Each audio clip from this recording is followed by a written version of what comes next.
Hello there. Hello, Miesha. Miesha Johnston. How Hi. you doing? Andrew Fisher here. Glad to have you Thank you. as a guest today. Very looking forward to it. To be honest with you, I don't remember where I heard you from. I'm guessing it may have been either the Event is Coming Soon YouTube channel or Higher Self YouTube channel, because it seems like every guest I'm getting on my show in the recent past seems to be because I've heard something that they said on that channel, and every time I hear that, I think, damn, this guest knows what he or she is talking about. I got to get him on my show because they know their shit. So it's Okay. great to have you on the air today. We'll go about till 7:50. I mean, I know I said till 8, but the weather forecast is calling for some sun to come out, so I do kind of want to sun gaze and get to my sunset walk at Okay. sunset. So if that's not a problem, so let's get right to this. And I guess the best way for me to go about this show is to use your meetup.com Las Vegas Starseed Awakening and Psychic Answers group page, and also your starseedawakening.org page, and your bio as a guide. I'll make Hmm. sure that the bio that you sent me on Facebook is the bio that I put in the Facebook description when I upload this to Facebook, which I will try to get done no later than midnight tomorrow, or hopefully today Okay. if I'm lucky. So I guess it only makes sense for me to, well, a lot of guests do this at the end of their shows. I'll do it at the beginning. Ask you to get out your contact info, your websites, and well, I mentioned it, but I'll let you give it out as well. Any place that people can go to reach you, get to know you, and then after you do that, please tell your life story. Elaborate on everything that you sent me in your bio in much, much greater detail, because you've had a lot of interesting experiences, and it only makes sense for me to give you the chance to play the role of primary source and tell the story about all the ET types that you have experienced and all the MiLAB things that you've gone through, and all the rest of it. So I Okay. babbled long enough. People want to hear you, your contact info, and your life story. Please give a much longer version of your bio. You've got the floor. Okay. Hi. I thank you for having me on the show. And I to start with, myself have starseedawakening.org, which is my website. And so from that, you can go in and find all the groups that I facilitate. Actually, I facilitate two groups locally here in Las Vegas. I also, on the internet in Zoom chat, I facilitate these virtual live but private groups for people who are experiencers, AT contact and also for people who are MiLAB and DID and super soldiers and all of that. So the first thing is on Thursday from 3 o'clock to 6 o'clock. It usually goes till 7. Um, I have a group that is for the it's it's called MK Ultra, MiLAB, DID, Super Soldier, Target Individuals, Monarch, and ritual abuse. So we discuss all of those things that are happening to or have happened to people on that group, and it's a support group. So people share from their heart, and they can get to share things that they never get to share, that other people are judging them, because we don't judge, because we're having the same experience. So then I have every Saturday at my radio show, which is at KCOR Radio, and that is, you can go find that at kcorradio.com, or the app on KCOR Radio, and listen live. And that's from 12 to 2 every Saturday. And I have all kinds of guests on it. Then right after at 3 o'clock, I have a channeling group, which is for people who have had downloads. They feel like they are getting information from their galactic or their angelic or their ascended masters, or whoever else, and through automatic writing, galactic light language channeling, music channeling, art channeling, all those different things. So we discuss and talk and share about that. And often, if you are any of those, you'll come in, and if you want to, you can even do a channel or share or share your pictures, because the great thing about my Zoom is everybody can share whatever they're on their computer, we can see. So it's really great. So and so you can share even videos. And then my last group is on Sunday from 12 to 3, 12 to 4, basically. And that is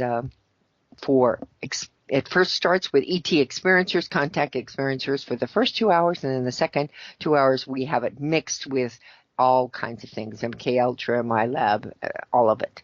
So those are my 3 groups that I have on Zoom. And I've been doing this since 1992. I started actually in 91, but officially in 92 I started groups. I was at it was at that time it was called Star Family Groups, and I started in Las Vegas, Nevada. Then I moved into California, into San Diego area, and there I was writing a book with Melinda Leslie, and researching, I should say. We didn't get the book written, unfortunately, because of a lot of threats and problems that happened, and in fact I'll go into those as well. And so I guess I was, of course, the director of Art Bell Chat Club there, and also had groups, and then I also had the experiencer groups, and then I also had the Art Bell Chat Club, where I'd bring in speakers and such. So I've been very, very busy in this for a lot of years. My self-experiences started at age 3, so I kind of started there. Now, I have a dual life. Not everyone does have this, but I do. It's a dual experience that went on because I was born into a very sick, emotionally sick family. It was an MK Ultra family. My father was what I would consider a Rosicrucian black magician. And so I was born into that family, and and I have no memories of my childhood, just very, very sparse. And the only memories I really have are those of my ET experiences with my ET. So this is what I'm talking about, the dual experience. The part of it was a very, very sad and tumultuous, kind of torturous childhood, along with periods of time where I had ET contact that would come in, and they were basically my family and my friends. So I will start that. My first experience was with what I called the BGs, BGS, and they looked like bears to me. So I called them the BGs, the bears. And they were my little friends, and the first time I saw them was while my mother was in the variety store that they owned. The kids were either with my father on the magic show on the road, or the other son was at school, and I was there by myself playing in the hall. The home was upstairs, and the store was downstairs, and so I was playing in the hall that goes up to the stairs to the house, and there these little Bee Gees were, and they were really amazing little beings and very kind and loving, and I had a wonderful friendship with them for quite a while, and I flew around. I remember as a child being able to see the tops of the buildings. Whether I was levitating and floating up into the ship, I'm not sure, because I don't actually remember their ships. I just remember their visits and flying with them. And that went on for a long time. In fact, I would say you'd call it the invisible friend. And I think many, many people have had invisible friends that they have now coined them as invisible friend, but what they were their galactic ET contacts that they were having. And one time my parents caught me up on top of a mantle, a very high place. I was 3 years old. And they said, "How did you get up there? What are you doing up there?" "I flew up here." Well, of course, they could not imagine how I got up there, and they thought maybe one of the brothers and sisters did it, but nobody did. And so I did. As far as I was concerned, in my mind, I flew up there, and how else would I have gotten up there? So I think a lot of us really are having these amazing childhood experiences. So they continued on with what I called the willowy one. And that one was a taller white, more of an opalescent kind of color, and he had the dark eyes. They weren't quite as big as the Gray's eyes, and in fact, I did have Gray experiences at right about the same time. And I think much of us have understood and realized from our experiences that there are small Grays that are very android type of clone type that just do the work, and you have the other species that direct them, and they just seem to do all of the grunt work, all the physical taking and abducting and such. And so I did see a little gray group when with the willowy one. Now I did not see with the Bee Gees. There was no grays then, but the tall willowy one seemed to be in charge of these grays, and I did have experiences where I'd wake up kind of being examined and be a little bit frightened about it, but the willowy one would look over and look in my eyes and telepathically tell me it's all fine. It's you're safe. This is not meant to harm you. This is preparing you for the hybrid program. So, indeed, I did have a long hybrid program where I was taken. I had, of course, what women have found out for so long now, that our false pregnancies or miscarriages and things like that can actually be the retaking of us and taking our fetuses, or taking, really not fetuses, they're babies, they're in gestation period, so that they are very, very small, and then they complete their growth cycle on board the ship. And so this has happened many times, and one particular time I remember being presented a very scrawny little baby with a bit larger head, but these beautiful eyes they were bigger than our eyes, but they were it was blue or green. I can't really remember the color specifically. Right, it was blue green is what it basically was, and it had no hair, and I was at the time like 19 years old, so it was very odd because I knew I hadn't had anybody, so therefore I didn't know how I could have a baby, but I immediately bonded and felt the baby and felt the connection to the baby, and so I was holding it, and there was an image put in my head from the ETs that when ETs communicate with you, they do it telepathically, verbal kind of large sentences, grouping words, and visualization at the same time. So you get the whole picture of the idea. And so what it was said was, this is a success. At the same time I heard those words, I saw other people, imagery of other people being presented, children and babies, I should say, and dropping them or running from them or holding their hands up and say, no, I don't want them, or different things like that. So they were very happy that I bonded with the baby. And I guess that made me a very good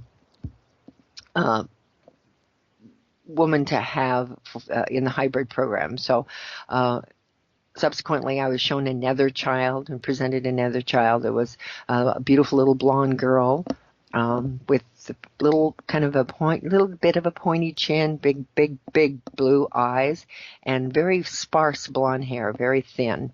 And then another time I was presented a being that I went into I was taken to a nursery, and I saw quite a few other children, and but one came from behind them, and he was a bit stockier than the other children. The other children were more beiges and pink colors and white and such as that. But this one was kind of a very, very light, like the inside of an avocado, green. And it came up to me, and I knew immediately it was my child. And I asked who was the father, and they said, well, it is, you call him the Ayano and the All, which to me the All means many, many, many different genetic races go into this. Sorry. So sorry.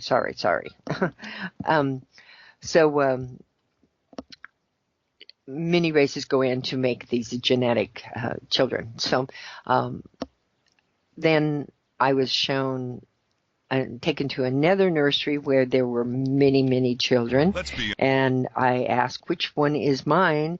And there was probably, between 13, 15 kids. And they said, well, they all are. So that was kind of weird. So, any questions so far? No, not in particular. Okay. Do you want to continue, or do you want to? All right, I'm assuming you want to continue because there's got to be more to this. Oh, yeah. Yeah. Reading your bio and all, there's got to be more based on what I read in that. So by all means, continue. And then okay. I'm making a list of questions on my paper by me, but I'll save that till you're done. Okay, that's good. I just hadn't heard you. Want to make sure you were there. I'm on mute. I'm always staying on mute whenever my guests are talking. So yeah. Okay. So then, it was very interesting to find out that I had that many children. However, since then I've heard that other women have many more than me. So basically all they need is your eggs, and they can get those when very young, and when they've, so that's all I need for the genetics. And basically sometimes not even that, maybe just a little scoop out of your body, and there's your genetics. So it's a very large hybrid program, and I feel this hybrid program, because I've been shown and talked to the hybrid children later in life, most recently in the last few years, that they're the bridge between our civilization and their civilization. And I believe that the hybrids are having the non-violent. They're non-violent. It seems like the genetics have been changed so that they're not unemotional like the Greys. They're other counterparts, other parts of the genetics, but they're not as violent as the human species, which is, unfortunately, we are. As a whole, we're very violent, and we always have the fight or flight, reptilian brain, and all of that. So I believe these genetics are taking out all of that negatives, and I think it's the best of both worlds are these hybrid children. So that has gone on throughout my whole life. Now to go back to ATs that I've had experience with, in about 1966. I had an experience where, now I already mentioned it, that the being said that they were preparing for the hybrid program. Well, that's at that same night, I had an experience. I can't tell you for sure if I believe they're together, but it may not be, and it's hard to tell for sure if it's two different experiences or the same one. But went to bed. I was standing in a field. I felt something behind me, but the ship was above me. It was a huge ship with three rotating, opposite directions, rotating cylinders, and a very kind of light like we don't have, very bright light. And I was just standing there, and the next thing I remember is I'm on a table, and I think I see my willowy one, but I'm not positive sure, but there are grays around me. And in the distance, I see three figures. I know instantly that they're the same ones that were behind me in the field, and they are in cloaks. And I also have this strong indication and feeling and know that I know one of them at least. I know them. But I would know one of them very well. And so I said, I know you. Who are you? And one of them stepped forward and took off his cloak, and he was a reptilian. And then I was out. I was gone. I was asleep, so I don't remember anything else. So throughout my life, I've had, like I said, the willowy ones, these hybrid hybrid experiences. And then in about 82, 83, something like that, I started having MiLAB experience. Now, MiLAB is when it's a military re-abduction where perhaps you've coming back from an ET experience, and then you're re-abducted by factions of our military black ops. Sometimes you see their uniforms, sometimes you don't see them, sometimes you see lab coats, sometimes you see, well, that's it, but lab coats, and hazmat, and sometimes you see hazmat as well, depending upon what they're doing. So the specific experience that I'll tell you about is I was this would have been in Ogden. So I was in Ogden, and that would be right around 83 or so, something like that. I had an experience where my kids were woken up, and there was a very tall being standing at the bed, and we've since known that it was the willow wind because my kids described it, and it was almost exactly like what I had seen. So, but when my oldest son, who was on the top bunk, woke up, he said, "Do not be alarmed. We're not here to hurt you. We're not here for you." And at that moment, then the being was gone, and he saw saw me levitate by with one ET in front and one ET in back, and me levitating in the middle and going down the hall. And that night, in fact, I remember asking, because they took me right out the hallway window, and I asked them, "How do you get me out the window?" And they said, "We take you through a time when there was no window there." So I think they're definitely time travelers. And so that was that experience. But then a little later, I have an experience of being now by what is a more very, very malevolent group of Greys.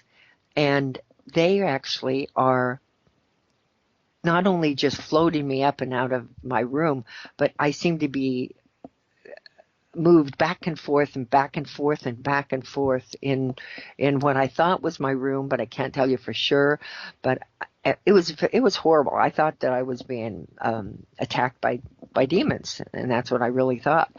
But then later I did see that a room with a glass window, and now here's the really odd thing about it. Not that the rest isn't odd, but this one's really odd to me because I haven't figured it out completely. But there I looked in the window and saw what I thought was me. And they said, and I, kind of got very upset, and they said, "Don't worry, it's just you." And I don't know what that means. To this day, I haven't figured that out, why they said that and what it meant, unless they were showing me a clone of me. And that's the only thing I can now, that since cloning has been, brought out more into the open, that it is such a thing happening. I'm wondering if that's what happened. So then I had lots of different MiLAB experiences, of course, along with my ET experiences. Let me tell you another experience where when I moved to Nevada.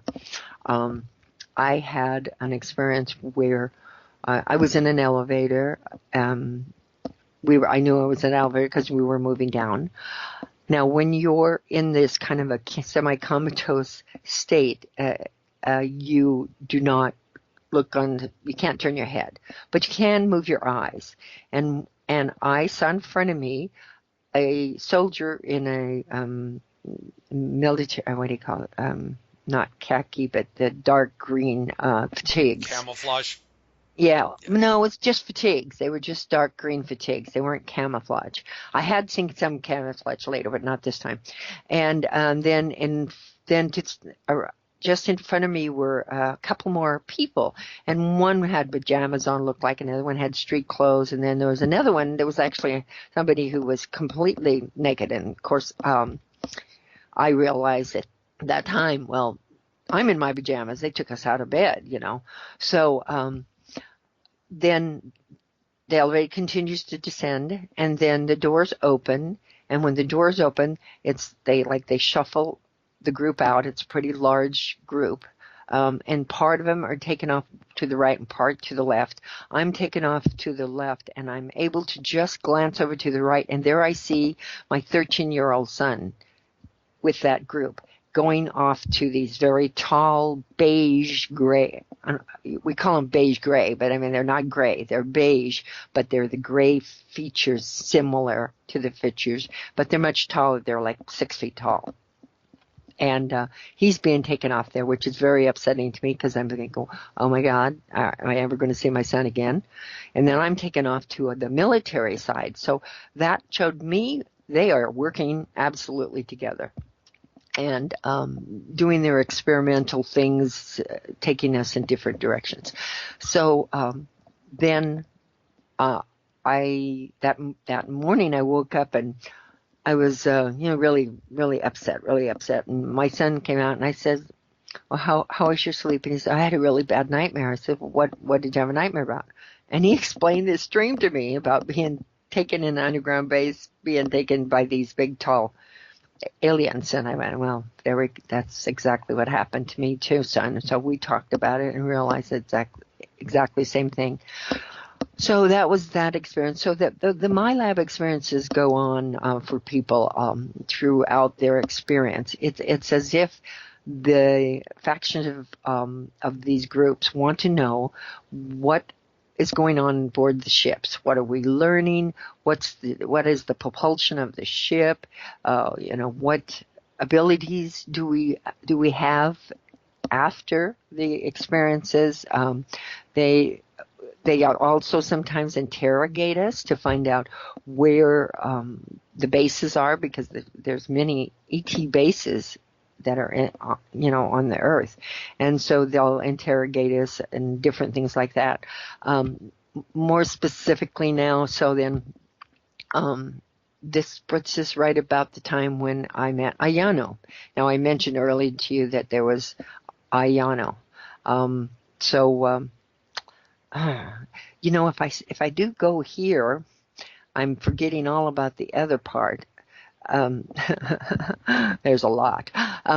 Okay, because I skipped the whole middle part of my life, which is the part of the MK Ultra and that. So, Well, if you want to go back to that, by all means, I have no intention of interrupting you because you got my undivided attention, and I've been criticized before for filibustering my guests, but I don't always do that. Certainly, some of my guests, I just let them talk and talk for as long as 45 minutes to an hour, and I have no intention of interrupting, and with the stuff you're talking about is definitely stuff that's worthy of not being interrupted. So if you want to ever go in the past over something that you skipped over, hey, don't worry about sequence of your life. That's not important.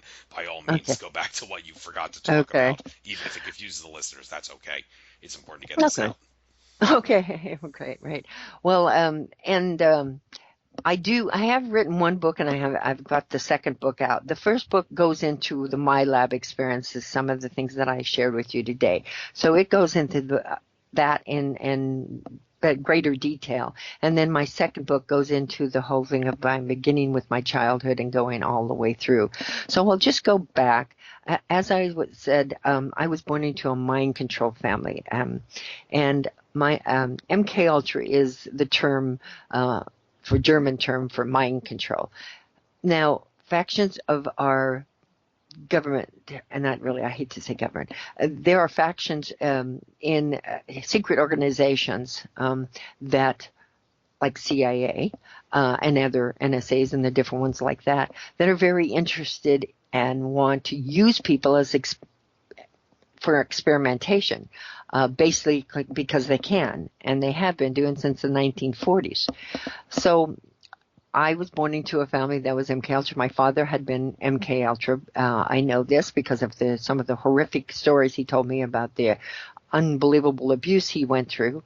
And he thought it was just his horrible stepfathers, but his mother was also a Rosicrucian, her husband a Rosicrucian, my father a Rosicrucian. And my father actually came home as an adult, after growing up through this very bad, terrible life. He married my mother and came home one night, and he said, I've learned so much in the Rosicrucians and of all the amazing things that you can do, and what is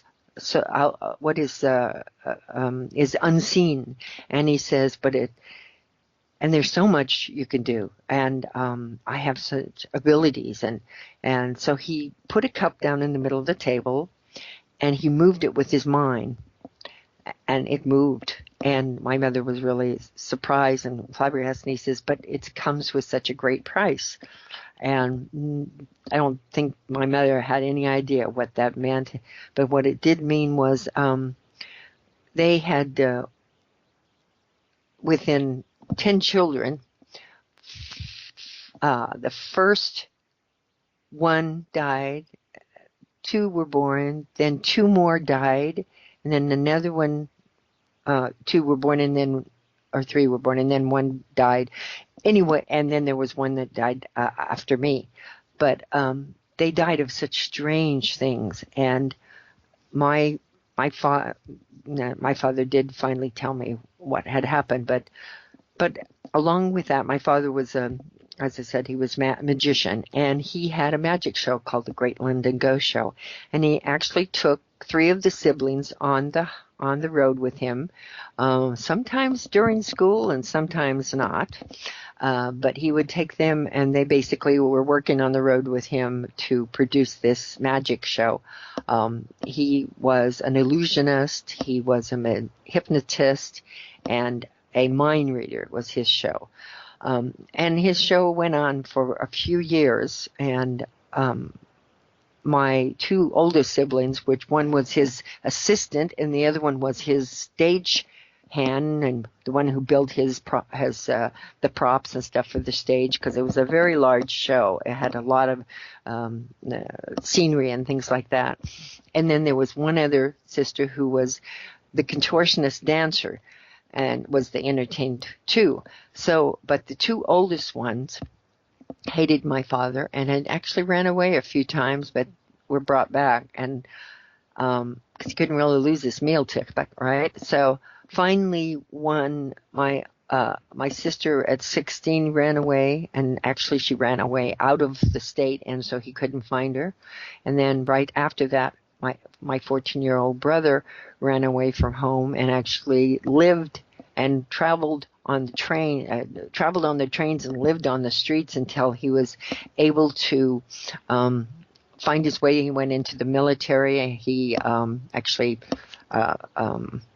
forged his parents' signature so he could get into the military and finish his education, because he was a very, very intelligent man and ended up being in aerospace, and he was really, he was an amazing guy. So, but they hated my father for what he did to them. And the youngest one, she didn't really ever know. She never could figure it out. She was like the golden child.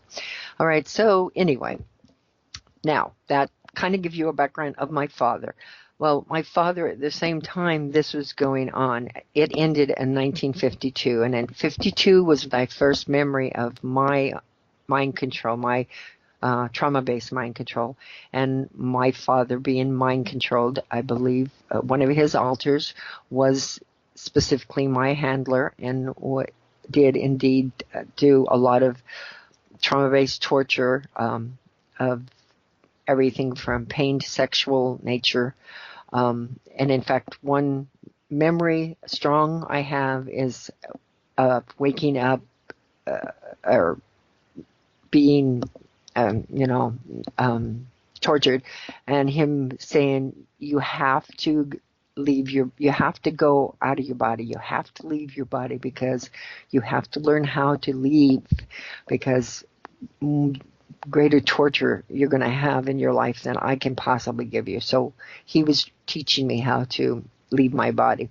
Well, you don't actually leave your body without something being there, which starts the altar. And I had an altar who I've now since found out, of the many altars I probably have, but I've only have a few of them that I've integrated everything, and I feel absolutely full and normal, but I know that there are still altars probably who the government have produced. So all right, so then at age 9, I was put into service. There's memories I have of being in ritual things, child pedophilia. I don't know about any videos or anything like that, but there was child pedophilia, and it was like the deacons of our church, and it's a big mansion, or I called it a mansion. It was just a big house very near in my neighborhood, just a kitty corner from me, that was supposedly haunted, and that's where they were having their ritual ceremonies and things like that. So, and I said, at 9 years old, I put in service, and I have absolutely no memory of my life at all, except for the few experiences I had with ETs. And of course, I've gone through some therapy, and I found out these are the things I found out. So then, at age 18, I didn't attend the college, but I was at this college, and this is the last memory I have, for 8 months, but I was at this college. A man walks up to a group of us in the cafeteria, and I was just hanging out with them, friends, and he says, hey, do you guys want to make some money? You can be in our sleep study, a dream study, and all we do is just watch you dream. So I don't know if any of the other ones signed up, because I never saw them again, but I did. I went to this brownstone building just barely off campus, and the last thing I remember is walking in the front door, and the next thing I remember is I'm in a bus looking at a ticket with a name I don't recognize other than my own name, and it says I'm coming from Seattle and I'm going to Pocatello, and I was just, I can't believe it. Last thing I remember is walking to the building. Next thing I'm this, and I'm just blown away. What am I doing here? And who is this? What is this ticket? Why do I have this person's ticket with the wrong name? And the last name's wrong.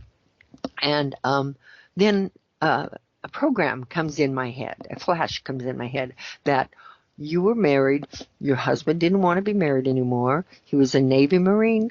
No, he was a Navy Marine corpsman. He wanted to go to medical school. His family said, if you get rid of your wife, you can go to medical school, and that's why you're being sent home on the bus. And that's it. That's the only thing. But now all of a sudden I'm having this excruciating pain in my head, and I'm trying to figure out, wow, my head hurts so bad. And then another flash comes through. Oh, okay. Well, you were sick, and it's encephalitis, which is a brain disease. That you were quarantined to your house. And I went. Then another flash comes in, and I'm in a hospital, and I can hear and I can feel this pain, the same pain that I had in the imagery that I was supposedly quarantined, but I'm having this imagery that I'm in a hospital. I can hear other people crying and crying. I can feel that my hands are tied and my ankles are strapped down. I can't move. And I'm hearing other people cry and whimper, and I'm having this agonizing pain that I can't even open my eyes. So nothing was making sense with the experiencers that I was seeing, and I kept flashing all through the trip home to Pocatello. Another flash I had is that there was this big iron gate, and I was on a bus with some young guys, 11 to 14, and then young women my age, and we were going through the gate, and it was a big, like a mansion, and this little image came in, not image, but words came into my head. Oh, you clean mansions. Oh, okay. So that's fine. So that's all I remembered. And I got home, and my parents picked me up at the bus station and said, "Where have you been? We haven't heard anything from you since you got married." And I says, "What? I got married?" And they said, "Yes, you got married." "Yeah, you got married. You're I won't say the name on air, but you're so and so." And I said, "I don't have any memory of a marriage." He said, "Well, yes, we went to your wedding. In fact, in January, you sent us now this was January, by the way, very early January, right after they came back from the holidays, that I was at the college and I had my last memory. And they said in January, I think it was like 14th, you contacted us and said you're getting married and to put an ad in the paper. So we did, and he was a Navy Marine corpsman, and that you're getting soon to be married. And I said, wow, I don't remember that. And then they said, and then you had a wedding, and we came to your wedding, but because of what your sister had told us, how horrible this man was, because she'd had an interaction with him and you when we didn't like him right off the bat. But evidently, and this is also a memory I do not have, I was babysitting one night for my sister who lived in Pocatello, and when she came home from work, she saw him there, and there was all kinds of candles lit, and I come to the door and I says, "Oh, I'm so excited because Charlie, he conjured up some entities." And she says, "Get out of my house and don't ever come back." So she didn't like what I had become in her mind, and she told my folks. And so when my folks got to the church, which was at a church, they got to the church, and they didn't like him at all. That was the first time they'd met him, and they didn't like the way I acted. They thought I looked like I was under the influence of drugs, and they couldn't get through to me because I was very distant and unfriendly. And so my father refused to walk me down the aisle, but indeed I got married to this man, and the very next day he took me to Seattle. So that was 8 months of missing time, and since then I've done a lot of work, try to find it with therapists and then also hypnotherapists, and I've found out that I was in what they called Project Talent, where I was what they also call a beta slave, and in beta slaves I have since remembered and had flashes and know the memory of that night that I went with the people, I was in the people on the bus, and we saw the gates, and when the gates opened, we were taken around to the back door, and we were taken in, we were told to put on these fine cocktail gowns, and the boys were kept upstairs, and we were sent downstairs to talk, entertain, and anyway, it was like the show Eyes Wide Shut, only they don't use prostitutes, they use kidnapped people that are under mind control. So so then we were there to be what we call the party favors, and so were the boys. Now, the boys, in my opinion now, since I've talked with some of other Montauk kids and stuff, not these particular ones that I know of anyway, but others that have survived, that the Montauk boys also use for sex parties and things like that. So that was that. And then I had very little bit of memories. I didn't have any memories of what the husband looked like, or basically anything. pretty much everything was wiped, and then new memories were put in. And then later on, I was during a regression once. The person doing the regression was asking me, well, why don't you remember your wedding? Your wedding's a very important time. Tell me about the wedding. I'm sure you remember your wedding. And a person came through, basically. I changed my eyes. I opened up my eyes. She says, I had this grin on my face. She says, you almost look different, but your demeanor was different. And she says, you said, well, because it wasn't her wedding, it's my wedding, and she's asleep like she's supposed to be. And she continued to ask, Darlene is her name, what her name was and when she was born. She was born when I was 3 years old. And she says, I take care of her. If it wasn't for me, she'd be dead because I'm the one that takes all the pain. I take care of her. She'd die if it wasn't for me. And so she, I believe, is the sex kitten. She's the beta slave. And then since then, I've found some of the other ones that had other programs, such as Project Talent, which was couriers, where I would remember, I would have photogenic memory, and I would be sent different places to give information. A specific one I remembered that really stuck in my head was I was sent to a house, and usually whenever you are sent to these beta slaves or Project Talent or whatever, Monarch, whatever you want to call us, are sent to someplace, there's usually always sex involved, unfortunately, or it's pleasing somebody or somewhere other, it's some horrible person doing something to you. And usually you're also a courier. So I was to go to this specific house and give this information and retrieve the information from it. And what it was all about was there was a country that was supposed to be the leader was supposed to be overthrown, and it was all information about that. And so okay, so these things like that happened all the time. I remember, being in planes, which I hate to fly now, and helicopters, which I hate to be in anything that's in the air, and different situations that went on, because I had that 8-month period that I did, and then again I was after I got back from the first ordeal, just not many months after that, probably not even a year after that, in 69, I was accessed again, and this time my memory of it is I answered the phone. It sounded like a fax machine, and that was the last thing I remembered.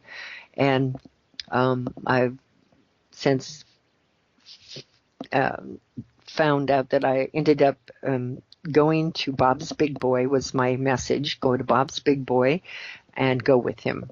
And I don't know if him was Charlie again, the first one, the handler, which was my husband, or because I forgot to tell you, I of course divorced him, and so that's also on the record. So I do have records of all these things, but anyway, I was accessed again in 69, and that time I was taken.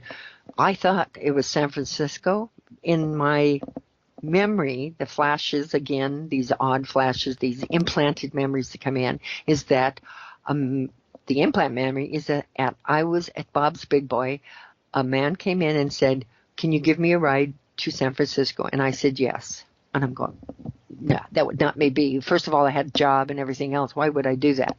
So subsequently, we're traveling, and we picked up 2 hitchhikers, and the hitchhikers were going to the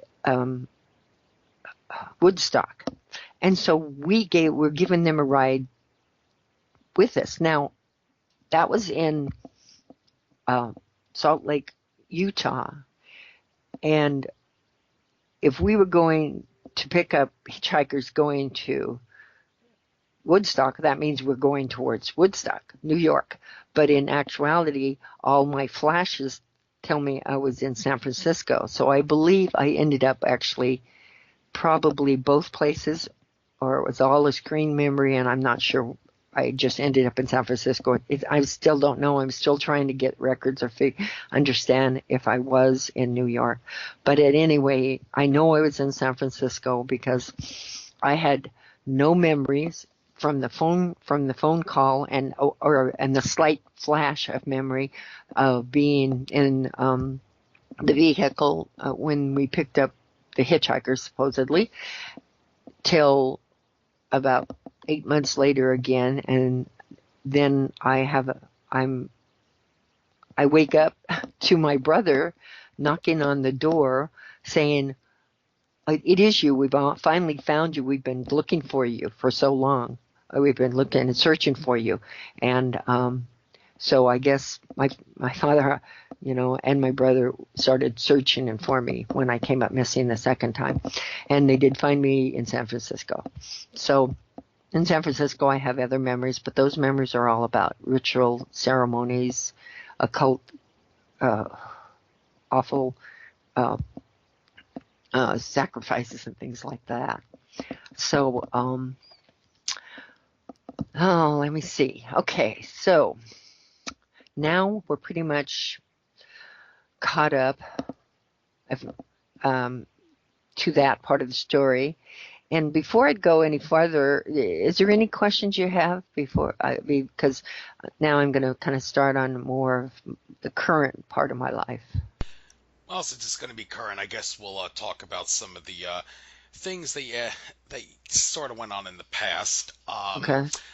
Saw that you here on their bio, you were working group member of Stephen Greer's C.S.E.T.I in Las Vegas back in 1997. I mean, he's been around for a very long time, and being someone who's contacted a lot of extraterrestrials, I can't resist asking you this because I always seem to like to pick on what Stephen Greer has pointed out about all ETs being benevolent, and in a sense, one could argue, well, he's right, because if you believe like people like Dolores Cannon, who I'm sure you're familiar with because she was also a hypnotherapist, bless her soul, let her rest in peace. She asserts that since fear is an illusion, it makes sense to think of everything as being benevolent. But what many would hear that and say, well, that's kind of a ridiculous, silly way of looking at it, especially in a duality-based matrix like the one that we are still forced to live in many regards. So I guess the fair way to ask this question, agree or disagree, is Stephen Greer right when he says all ETs are benevolent based on your experience of what you've had with them, and what also from not just your experience but what you've heard from others? No, that's not possible. It's just not. I mean, there's not everybody in this, and not all humans are good and good. So you can't. You gotta have. It's a duality world, like you said. And yes, on my experience, I've had positive and negatives. Now, my ET experiences, I've had a lot of positive, but I've had a lot of negative experiences with the MiLAB situations, which, I was going to go into more of those with you. And in underground bases, they were not benevolent ETs. They're very service to self ETs. And there are actually evil. I mean, I guess you could call them evil. There are other ET that, let's say, they lack a conscience. They're just very benign. They don't really care whether you live or die, and they eat you as well. So, does that make them evil? I don't know, but I do believe that there are ones that are definitely service to self. So they're not all benevolent. No, not in my opinion. Thank you. And these underground bases that you speak of, could you maybe once again reiterate in terms of location, in terms of if someone were to pick a geographic location on the map and say, okay, this is where they are, you got to go underground on this part in the map. Could you point out a few places where you can specifically point out where they're at, and aside from just the location, like you say, Dulce, New Mexico. Well, be more specific. Is there like a Mm. certain like coordinate in the Dulce Mm. area that's easier to pinpoint than other places outside Dulce where the base would not so much exist? Well, okay, that's kind of hard because whenever you're taken and abducted and taken to a base, you're out of it, so you are not able to know. I mean, all I know that I've been at Area 51 or S4. That was where my son and I were when he was 14 years old and he was taken. So I know that is so. I also know that I had underground experiences in Utah.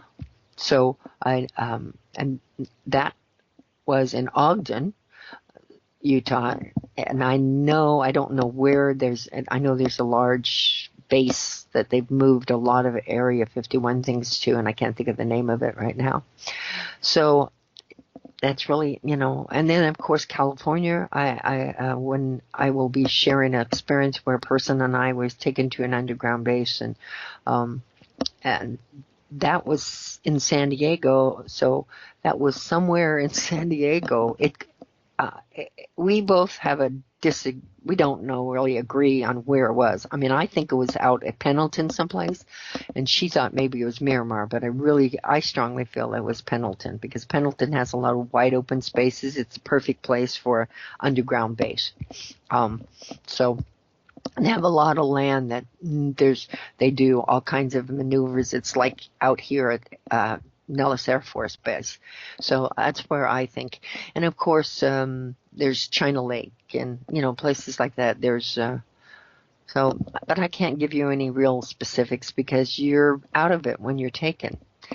Usually, you come in on either a helicopter or you come in on a van or a bus or something like that. And you're out of it. So wish I could answer that. Oh, cool. And also, when you say you're abducted and taken to a base, seems to be a lot of confusion on that.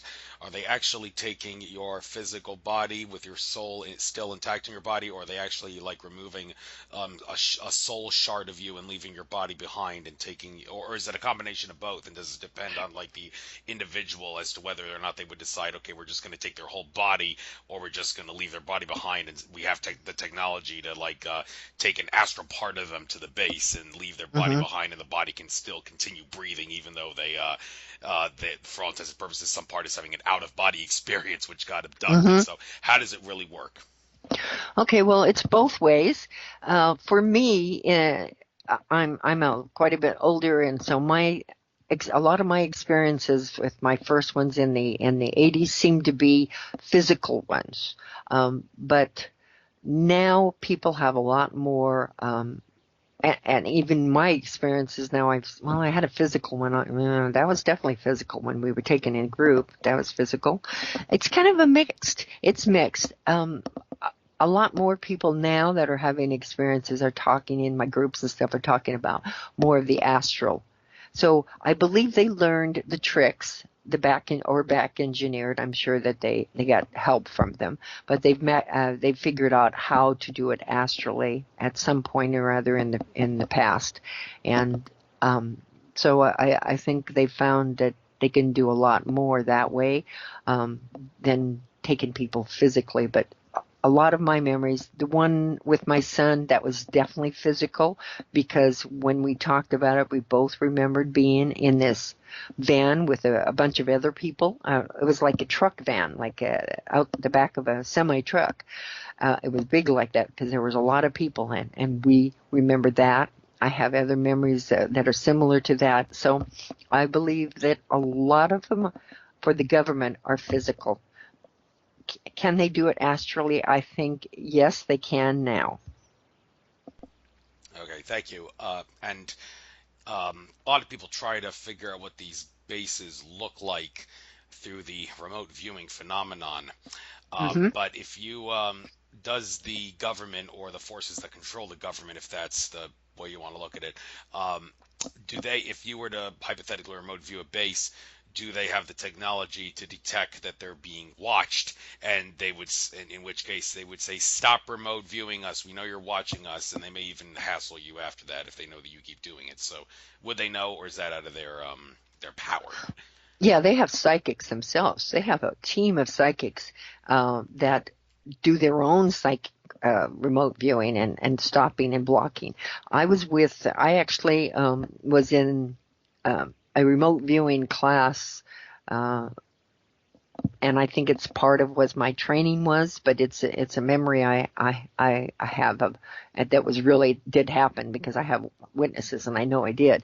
But we tried to go to Area 51 and we hit what we called a psychic block, and they have, like I said, they have their own psychics. They have some kind of maybe it's AI now that they've got so that you cannot get through. No.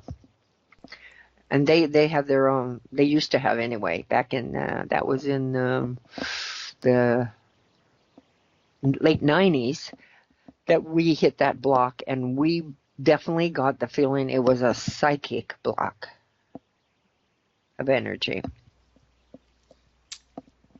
Thank you. Hopefully, well, is it possible to build up enough?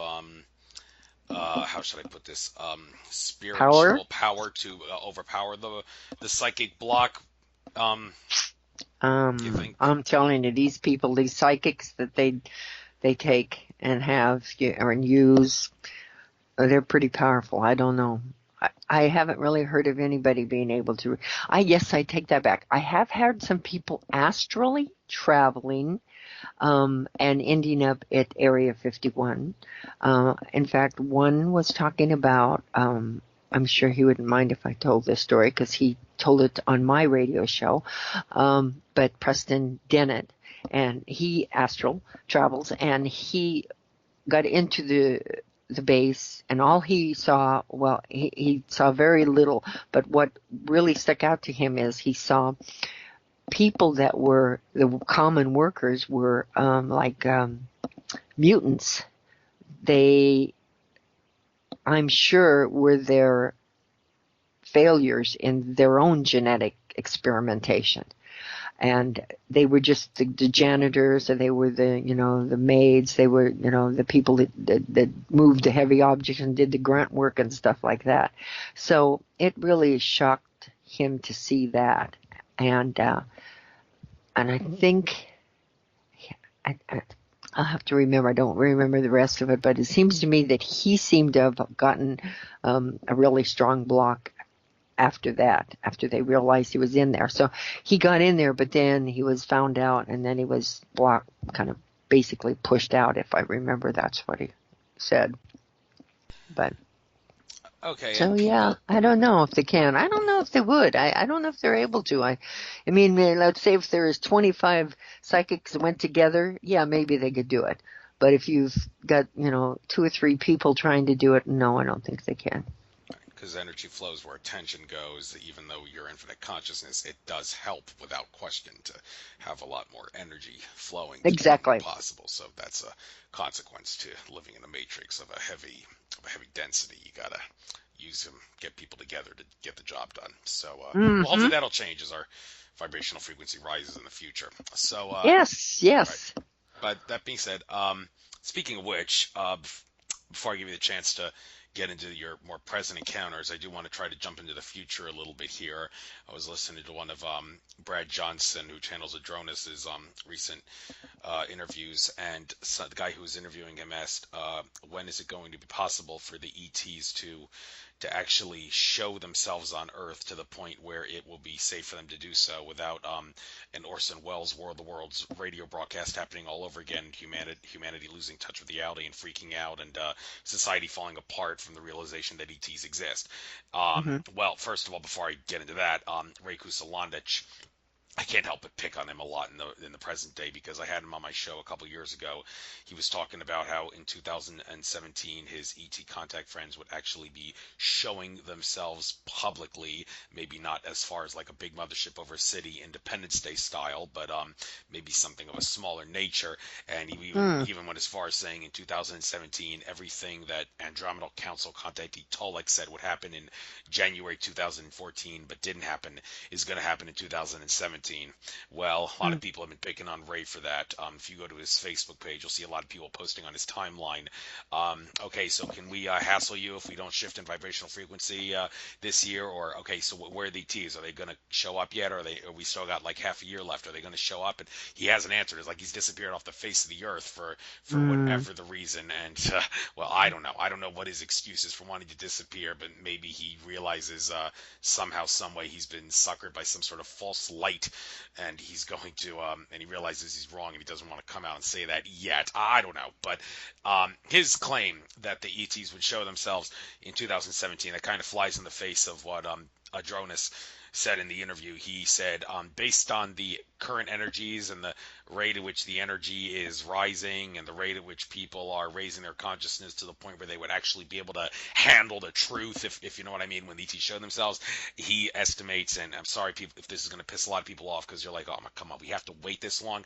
He says about 2050 is when the ETs will actually Hmm. be able to show themselves without the human race going nuts and losing touch with reality, realizing that ETs exist. So, do you think there is that about a good estimate? Do you think, or do you think maybe he's off by a decade or so? I don't know. What do you say? Well, I kind of hope he's not right, because, but well, let me put it this way. I have a galactic group of hybrids that I communicate with, and I speak lots of different dialects, languages of galactic language that they come through, and they have been translating for the last year to me about things, and they've told me that that many people like myself who are translators um, are part of the translation group that's going to be assisting with when the time of great change comes. Now, they don't ever give me a year when the time of great change comes, but I got a very strong vision that with it that there is going to be contact and it's going to be open. But I wish I could tell you when. I mean, I've been hearing from different people all kinds of different things. Supposedly there's supposed to be something happening in September, but I don't know. I've not been told about that. So, I mean, I don't give anything that I don't get, and they've never said anything specific. Of course, I've not asked them because I don't believe that time and their time and our time is going to really set right, because there's no time there, and so for them, what we think is like 20 years, for them it's short. It's nothing because we're the only ones with time. So it's hard to say. I can't tell you for sure. Right, and I think you said that may happen in September. Could that possibly be because remember back in 2015 we had that whole Wave X thing, which was going to happen around uh, Mm. the I think it was the fall equinox time period of September 21st to the 28th, and there was a lunar eclipse on the 28th in September 2015, and that was like something big's coming in September. Well, nothing significant happened from a news standpoint on planet Earth, but what happened was energies of a certain galactic superwave, as Paul Laviolette fans might say, they actually hit Earth, and they happen at a rate that's kind of been never happened before up until that time. And is it possible maybe that's what's going to happen again in September, or are you not one to guess on that? Well, and I think definitely I think that this could definitely happen because it has to have something to wake up a little bit more of the masses because what has happened so far, people are raising their consciousness. From those dates on, even 2012 on, I have seen a steady, uh, a lot more people waking up. and themselves being deep into the matrix, and then all of a sudden they wake up and they can't go back to the matrix, or if they can, they can only do it, just do their job and go home and forget about it. But a lot of people have woke up, and a lot of people, more people are coming to my group. A lot more people are contacting me, and that they just don't understand, but they just all of a sudden woke up. And I think that wave, if it is a wave, a frequency wave, that because the ETs are not going to come down and rescue us, according to what I mostly feel, but they can assist us in raising the frequency. And the more the frequency weight raises, the more people are going to wake up, and the more the darker side realizes that they're losing. And I think it is a losing battle for them. But there's still so much more to do. I've had all these people are in my groups that are targeted still, that are on a daily basis. They're having, these voice to skull and psychotronic attacks and microwave burning and all kinds of things like that. So there's still a lot's happening, and it's, I feel it's going to be a while. I don't see anything major happening this year myself, but I do see that I do feel the frequencies and the energy shifting all the time.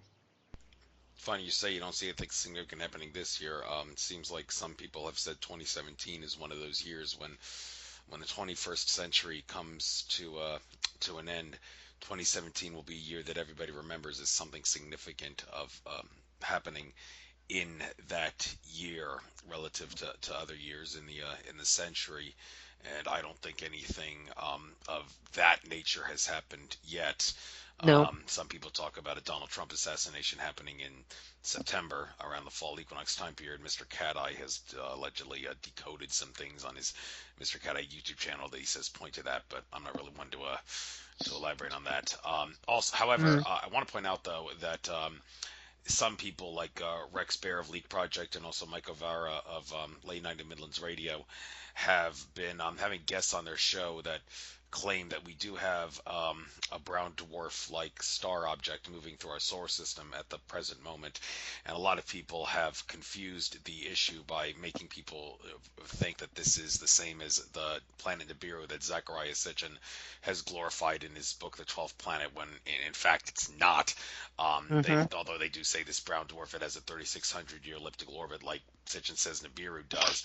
And well, some people have. That's another reason why the issue's been confusing. People think that it is Nibiru, but it's not. Sitchin would say no. It was, if he was alive, he would say no. Nibiru was not a brown dwarf. But is there anything in your research that suggests that? Because the non-human entities YouTube channel, which I do subscribe to, I don't watch any of these videos. I think it's too much of a distraction. But that's not to say I don't think there may be some truth to it.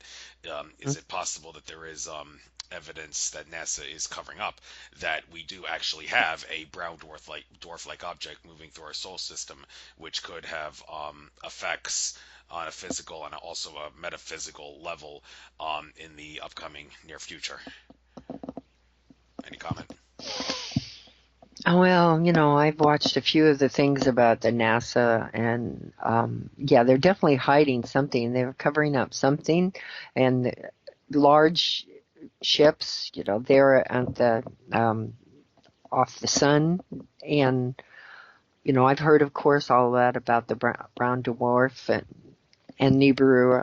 But I haven't heard. I only go on what I really know, and so I really don't have a comment on that. I've just heard it too. Fair enough.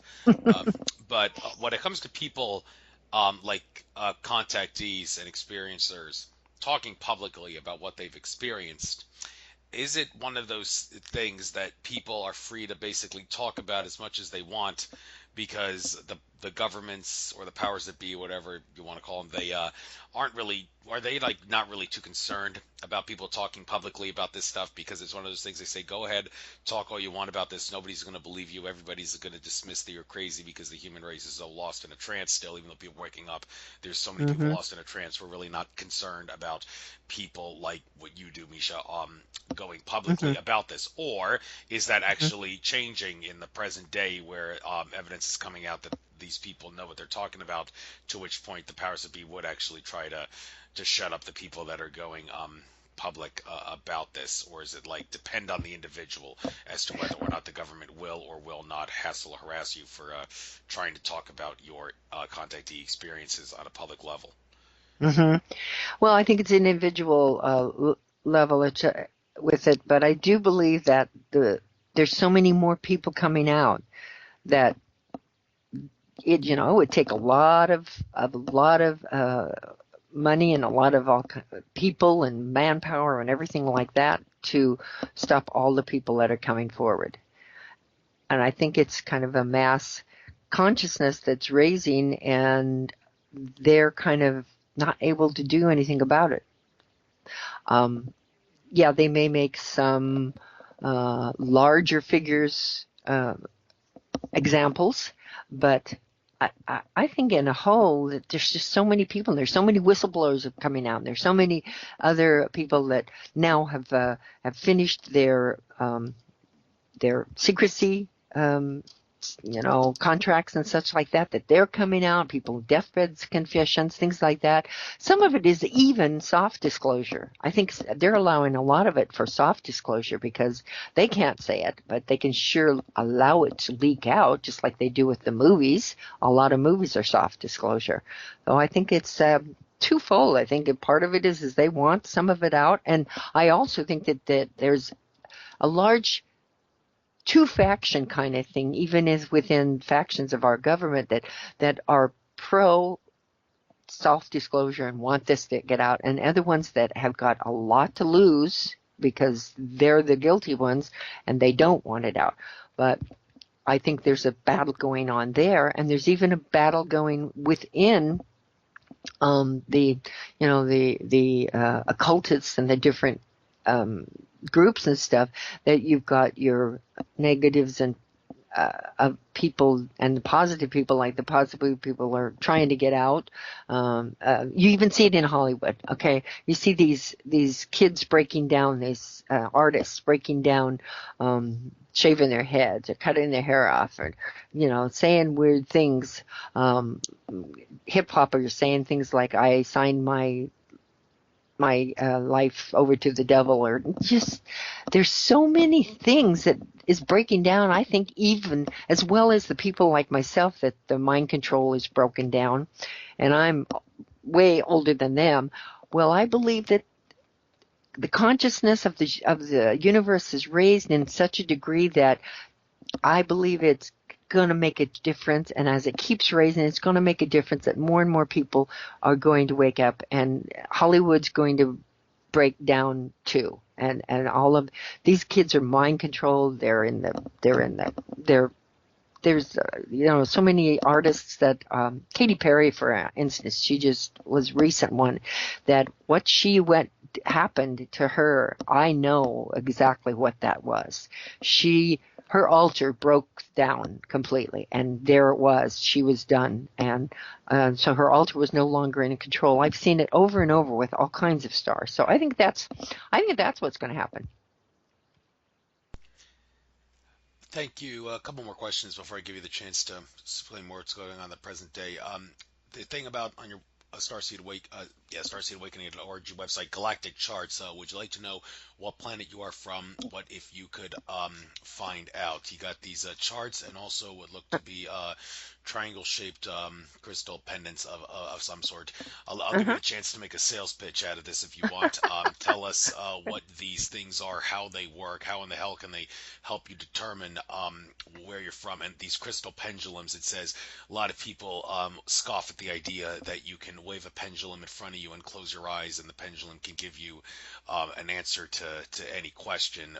But then again, there is definitely truth to that, because for all intents and purposes, crystals are living rocks, and well, everything's consciousness, and crystals take consciousness to an extreme because of the way they're designed. Their hot consciousness level is of a much higher frequency than just a plain rock that's not a crystal. So, how does this chart, galactic plan of origin chart, and pendulum system work? And why are there many Okay. different types of pendulums, by the way, different materials? Oh yeah, yeah, yeah, yeah. There's everything from amethyst, jades, all kinds of crystals. It doesn't matter. They have nothing to do with what works and what doesn't work. What we do is we just use them as a tool to connect with your higher self. So let's say, for instance, me, I want to find out what my planet of origin is. Well, first of all, this chart was developed by my galactic family gave it to me, and they said that so many people need to know what their roots are, what their galactic family is. They need to it helps them find out what their mission is, helps them get connected and back into their conscious state. It helps. And a pendulum is a crystal and it's living. And our higher selves can connect with any kind of object to move it. So the crystal pendulum's on a chain, so it's very easy to move. And what I always do is I implant my elbow on a table or on a chair, like I'm doing right now, for instance, and then I ask what my galactic planet of origin is. Now it'll go without me looking. I already know what it is. It's mine is Sirius and Pleiadians, and Orion. Okay, so I did actually, while you were talking, ask your higher self if I could find out what your galactic planet of origin is, and it went to one place, and it went to the Pleiades. I don't know if that means anything at all to you, but that's what it went to for when you were speaking. So it isn't magic. All it is our higher self connecting and showing, assisting us to find out what our galactic planet is on the chart. You can do it with, anything. Like, for instance, I put it over food. Is this food good for me? Yes or no? But first, of course, you've got to program. You've got to program your crystal to answers yes, no, and even maybe. So you've got to get it programmed, and then I can go over, like, for instance, I got some chips here, and is this good for me? And it goes no, and I've got it over here. I have some water, some purified water, and I ask, is it good for me? And it says yes. So that's it. Now, my charts are on my website, and you can get a chart, the pendulum, and then I also have a packet that gives you the information. It tells you who are the types of beings that live on that planet, and what the characteristics are of them, and then, of course, kind of an emotional characteristics of what, like, say, a Pleiadian is. What is the characteristics of a Pleiadian? So that's just kind of it. So that's what I have on, and people can get them through my website. Well, that doesn't really come as too much of an astonishment, telling me my origins are from somewhere in the Pleiades. I mean, I was a 2012 fanatic. I still use the username fan of 2012 for a lot of things that I subscribe to, and there's the star Maya in the Pleiades, and there is definitely, many have asserted, some correlation between the Mayan culture and the whole 2012 phenomenon that that is still significant to this present day, 5 years later. That has to do with the Maya star system and the Mayan civilization as well, and 2012 and all the rest of it. So that kind of does make sense as far as Nordic ETs coming from the Pleiades. Like, I mean, well, I do have blonde hair and blue eyes, but then again, there's a Mm, lot of people that with blonde hair and blue eyes that probably have nothing to do with right, that part. So I think maybe that would be a stretch to say, well, that means it makes sense that I come from the Pleiades. So, but anyhow, right. um, yes, that does sort of make sense to me. And well, And it. and just I'll go one step further. I'll say, I'll read just your character, just a little bit of the characteristics, not the whole thing, All right. just this. Those of Pleiadians as their planetary origin are sensitive, loving, and kind. There is a deep, abiding desire for peace and happiness for all. Um, Let's see. I was just going to jump around here a little bit. Pleiadians have a pleasant, smooth energy which others enjoy being around. I mean, it's not like mind blowing, I'm sure, but Pleiadians experience various types of releasing through the chakra, through the throat chakra. So, and goes into as crying and things like that. But we're not going to ask you that. But anyway, so that chart could have gone to any place. That pendulum could have gone to any place on their chart. The chart has Andromeda, Apollonia, Arcturian, Centurion, Alpha Draconian, Fomalhaut, Lyran, Mars, Orion, Pleiadians, Procyon, Sirius, Tau Ceti, Venus, and Zeta Reticula. So it could go to any other place, but it went to Pleiades. So that gives you an example of how, our pendulums have nothing to do with it. It's all about a higher consciousness. Thank you very much for doing a reading. I usually, whenever I have people on my show who can do like healings and readings, I usually don't ask them to do that on me during the show because the purpose of my show is to get information out, not really talk about my life story in any regard. But that was very nice of you to do that for me when I didn't even ask. So I very, very much appreciate it. That was My pleasure. and, yes, if anybody wants that, well, the information is on Starseed Awakening, the price and everything. I think it's reasonably priced and all. So yeah, I hope your sales pitch there was successful and we'll get you a few Thank you. customers. Well, and I might just give one more sale pitch. I am a hypnotherapist. I'm a certified hypnotherapist. I specialize in trauma release therapy and PTSD. And actually, I'm adding another thing onto mine, which is weight loss. Because I keep adding to my certifications. I do that too. So they can go on my website and see that as well.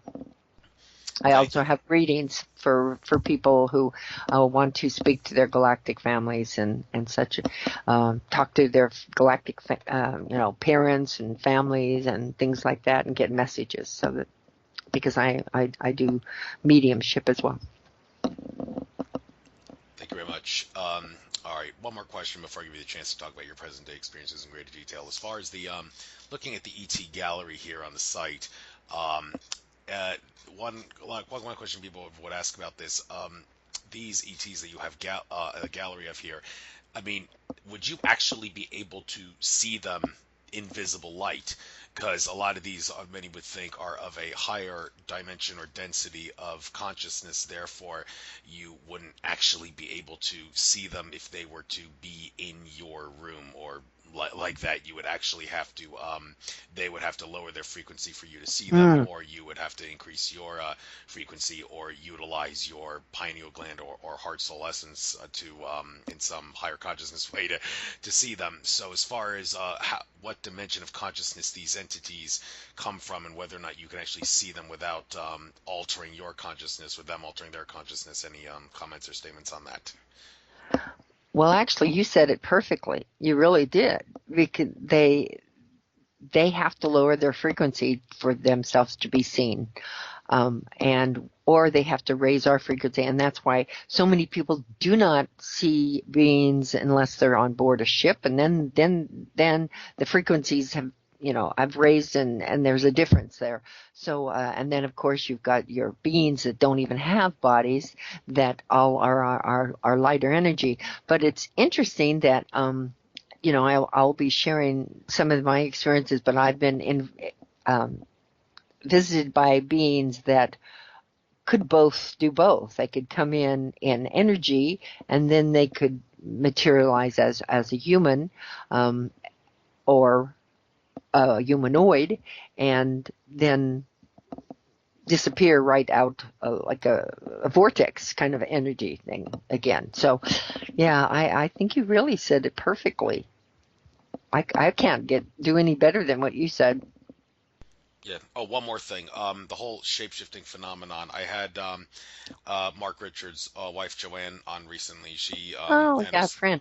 and Mark have oh yeah, she's asserted that the whole shape-shifting thing is very much overblown. However, David Icke has talked about how he is spoken to people like British Prime Minister Ted Heath was allegedly have claimed by someone who David Icke talked to have shapeshifted in like a satanic ritual in the middle of the woods into a Hmm. reptilian alien, and also Jordan Maxwell, who introduced David Icke to the idea of the reptilian alien back in the early '90s after he brought him to America.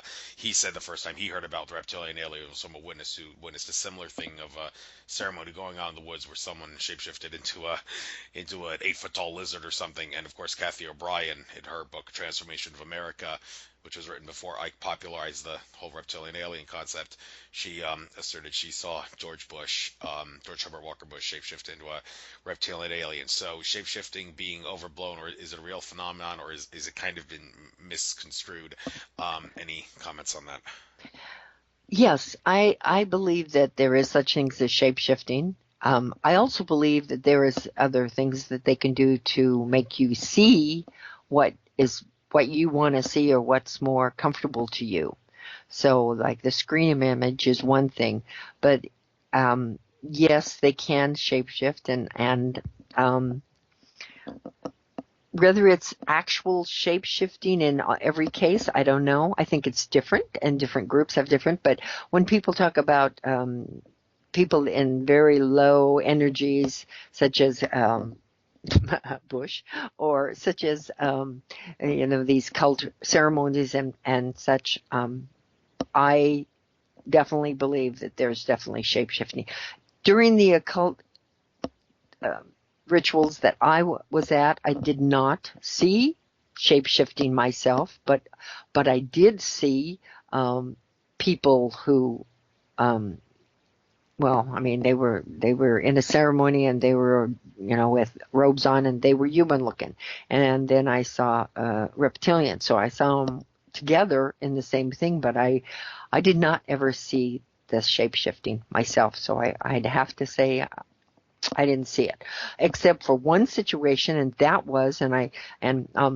it's kind of a long story, but um, I have in 1989, I had a being come to me in an energy form of color and beautiful color and light, and I subsequently had many experiences with this being.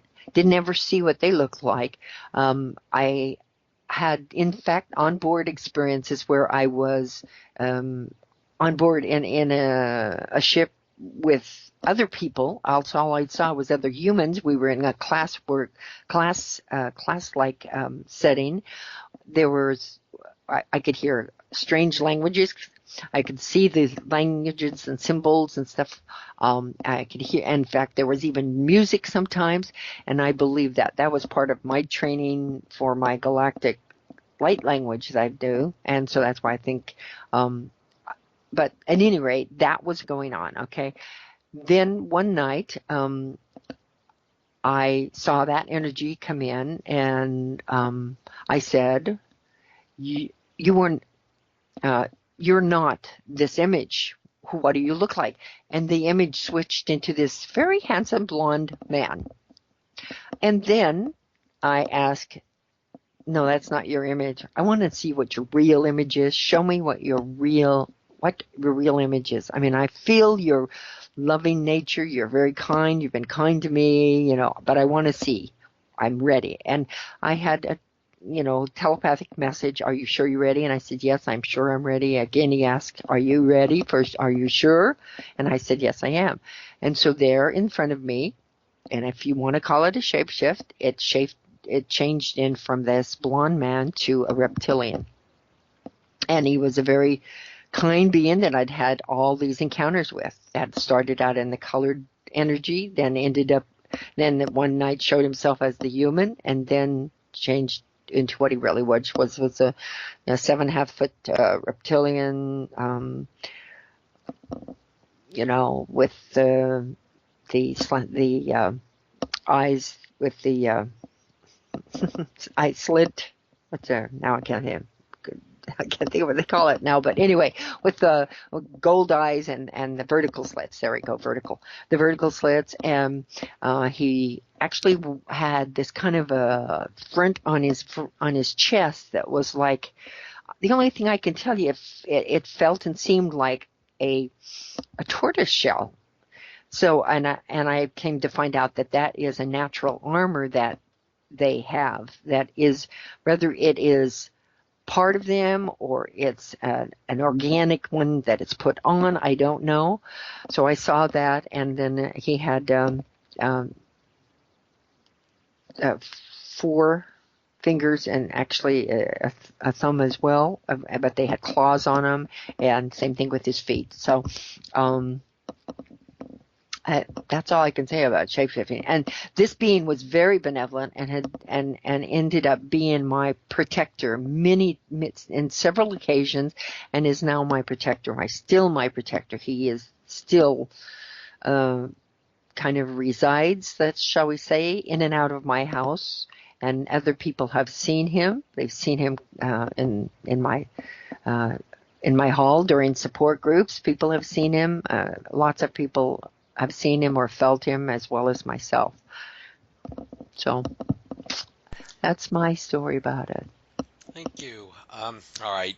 Before I asked all these questions, you said you were willing to get more into the present day experiences you've had, and I'd like you to get into that. And by all means, if you have anything to say about what your predictions and prophecies are for what you will experience in the future and what your clients and such will experience in the future, by all means, talk about that after you talk about your present experience. So maybe I'll give you the floor until the end of this show, go till about 7:51, which is about 13 minutes from now. So 13 minutes from now. So 13 minutes present experience and the future, and then maybe I'll ask you a question or two to end the show. Okay. All right. Well, so I'll make these all short because I usually, I can do 2, 3, 4 hours easily. So now you know about Ayano. So that was Ayano, and I asked him at that time what his name was, and he said it was it's Ayano. Well, actually, he says you can't pronounce my name, but you can call me Ayano.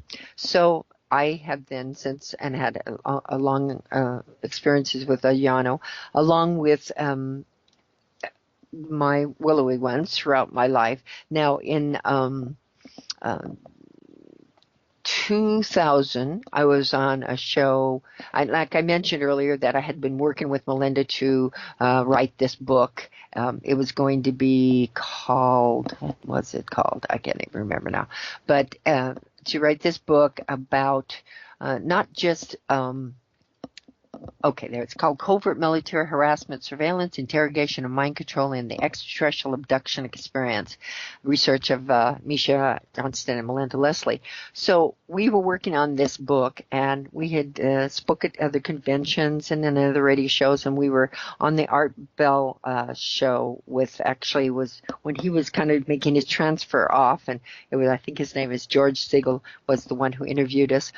And after that during that interview, I actually tried to spring up the reptilian experiences that had underground bases, and where I'd communicated with reptilians. And right as I was saying it, my radio went, or my telephone disconnected. So I was not ever able to talk about that. That was kind of an odd thing. I finally got back on, and it was like, 15 minutes, 20 minutes into it. So I never did talk about that experience. But I think they knocked me off because they didn't want me to talk about that.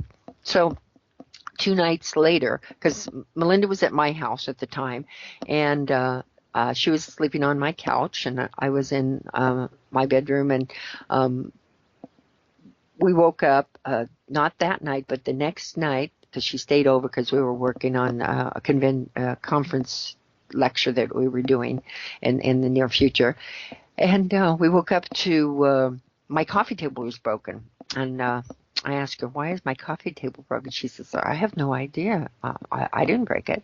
And so we ended up, working a little bit that day. And then she went back on home to Laguna Hills where she lived. And I was in San Diego. And I started feeling really icky. I know she did too. Subsequently, individually, we had regressions, and we found out that night that we had been abducted out of my house. Now, these guys were in dark uniforms and night vision goggles. They came in, drug us out of the house, put us in a van, took us to an underground base. And with my experience, there was so little I could remember of it at first. But during the regression, I remembered, all of the details. But even in the regression, I was out most of the time. So she has more memory of it. And she's also got hers on record and has been interviewed several times about it.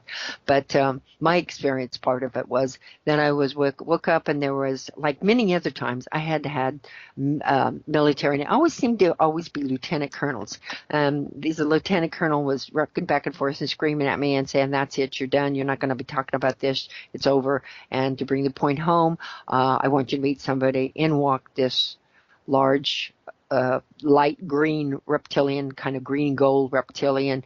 It had a tail, which I'd never seen on any of them before. And it walked across the floor and bent down, looked in my eyes, and did this mind melt and had a vision in my head that my family was being cut up and killed in front of me. And the same thing happened to her that night as well. She had the same kind of experience. So plus I had evidence that my house had been, my door had been jimmied, the lock. You could see where something had gone in, and the coffee table had been broken. So we knew that was an experience. Then we continued with the research and everything, and I had about 2 more threats. One was in a restaurant with a guy that came in and said, "You're done. It's you can't keep talking about this." And he said it'd be a shame if anything happened to that cute little granddaughter you have in such and such city, and your sons. They work at so and so. We know everything about them. So they find people's bones in the desert all the time, so you'd better stop talking. So this is it, and it's your last warning. Well, I decided to go home and that weekend and tell my family I was quitting. And on the way home, I was ran off the road with the unmarked white van, which I could have been killed, but fortunately my Firebird stayed. It was low enough and stayed to the ground. I didn't flip, and I ended up hitting a Joshua tree in the middle of the meridian of the freeway, between the 2 freeways. And I had eyewitnesses and who said that was crazy. This van came up and pulled up in between the 2 trucks that were going slower. And when you came by, he came out, and it's like he unpurposely did that. And I said, yeah, well, he did. So I knew that they were really serious. And if they would, that was the first physical attempt that maybe not the first. Melinda and I was in an automobile accident, which was odd, just a month or 2 before that. So I realized they were real serious. So I actually stopped and quit and got out of everything for quite a few years. And then I got back into it in 2010. And since then, I've been going full bore with my experiencer groups. I spoke at some lectures. There's a mind control summit that I was at speaking, and a group of us were abducted out of our rooms that night, and we were taken at gunpoint by military and put in. Well, actually, we weren't put anyplace. We were like, the memory I have is we were down at the dock, and there was this rider truck, and we walked one by one, was ushered into the rider truck, and was I don't know what the heck they did. When I woke up, they said, "Don't worry, you're just having your yearly checkup," and that's all I heard. And of course, those are definitely humans. And I said, as I said, they're military. They were in fatigues, and one of them was Max Spears, who is now deceased and actually, I believe, was murdered. But even that shows that they're even mind controlled. So that experience happened, and I think there was like about 12 of us or so that were abducted in that group abduction. And let me see, and that kind of leads me to what I'm doing with my groups. I don't think I've really missed much of anything else. I mean, if they want more details, they can read it in my book. I have a lot more of the details in the book. I do have my groups that I really want to talk about with that they're really important. I think that people do not isolate, especially people who have had MK Ultra or DID, or their ritual abuse, or they've had MiLAB experiences, or they've had secret space program, or they feel like they're super soldier, or any of these, because people are waking up to these memories, and sometimes they come in a form of a dream, and they can't figure it out. Well, it's interesting because when they get regressed, they get a lot more details, and I've done a lot of regressions on people with PTSD and people, and the SSP and super soldiers, and they're coming out with these horrendous stories that are very familiar to some of the people who have now come out and are supposed insiders and such, and so I cannot say, these people that are coming out about these experiences, that I believe a lot of it's true. Now, I also know, and I know in my own life, that they have the ability to do some memory implants, because one of the programs that they put me in was called a driving program. And in the driving program, they can put you to sleep for days, weeks, even months. And they actually can take out memory slots of your life, wipe those, and reimplant new memories in there. So it's hard to say with all the different insiders that are coming out, such as Corey Good and these people like this, that I believe they believe that's happening to them. But in some cases, even my own, I just don't know how much is implanted memories that they have been able to put in.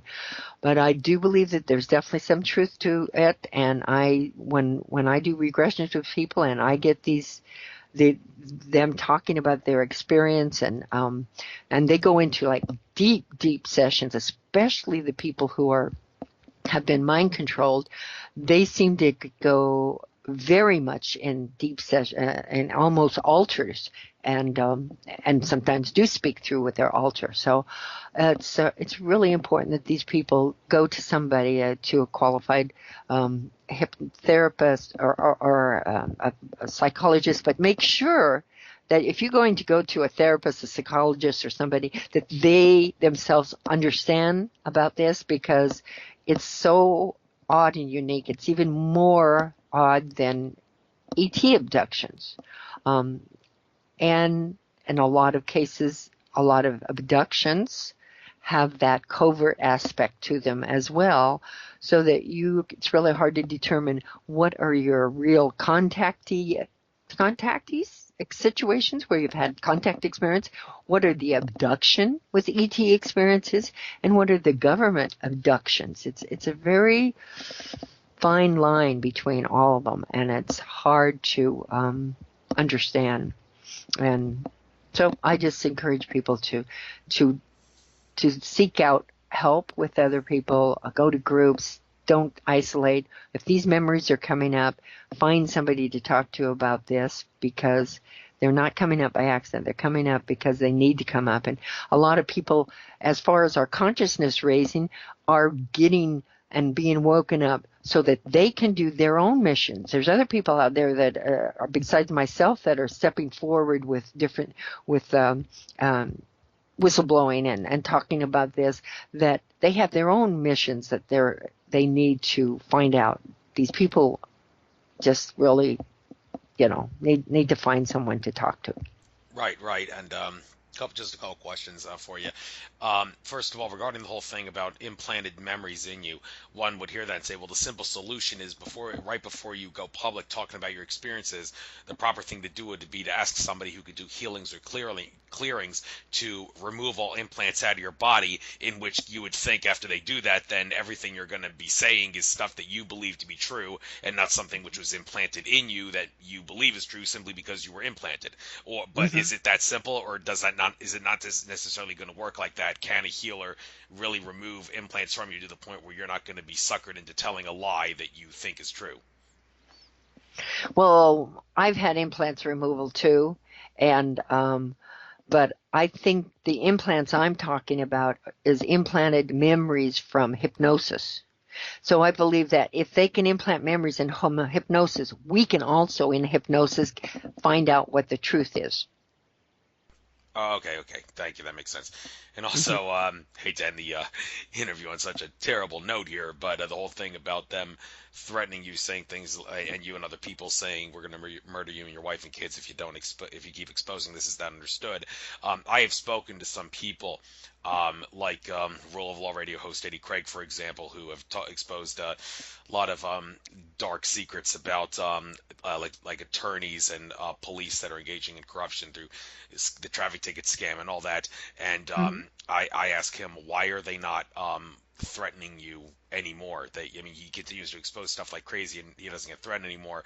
The answer he gave was, well, I basically made it clear to them that, well, threatening me is not going to make me shut up, and even actually murdering my friends and relatives, even if they do that, it's not going to make me shut up. I'm going to continue to do what I'm doing no matter how much they try to hassle and threaten me, and they realize that, so they've basically given up trying to shut me up. So I'm thinking, well, if that's the case, then why not every single person out there who wants to tell truth to power, why don't you publicly say, threatening me is not going to make me shut up, so don't bother, I'm going to continue doing what I'm doing, in which case you would think that they would leave you alone and not bother you. Or well, is that not necessarily true? Is it really one of those, it depends on the individual things, and if it does depend, why are some people protected and some people aren't? Well, I think that none of us would stop, absolutely, no matter what. The truth has to be out there. The truth will set you free.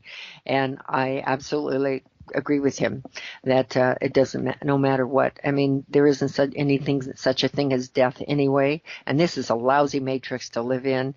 And, it's a bad, I believe that, my book, for instance, coming out with my book and stuff like that, I said, I'm doing it anyway. They ended up putting me in the hospital just before my first book came out. And I believe it was them, 100%. And I still put the book out. So I believe that that's how strong we all feel about this, that it has to come out no matter what. Right. And some people do have like a shield of sorts on their soul and such. I do. I have a shield. Yeah. I have a protection around me, very much so. And I can't go into it, but I had a council meeting. I met with the Galactic Council, and from then on, I have been protected. And Ayano still is here.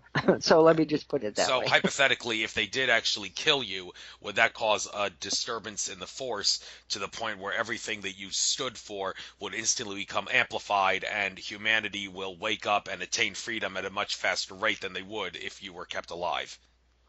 Yeah, I'm just one of many people that I think that would have happened. Yes, that but I'm just one of many. Yeah, that's what happened to India when Gandhi was murdered. It only helped speed up their independence. And Cliff Hyde, the Webbuck guy, asserted like David Icke, he's got like the biggest protection of all on his on himself. So if they were to murder him, it would speed up humanity's awakening and freedom at a much faster rate than anyone else that they could potentially murder. I mean, is that true? Oh yeah, I've got some fail safes myself.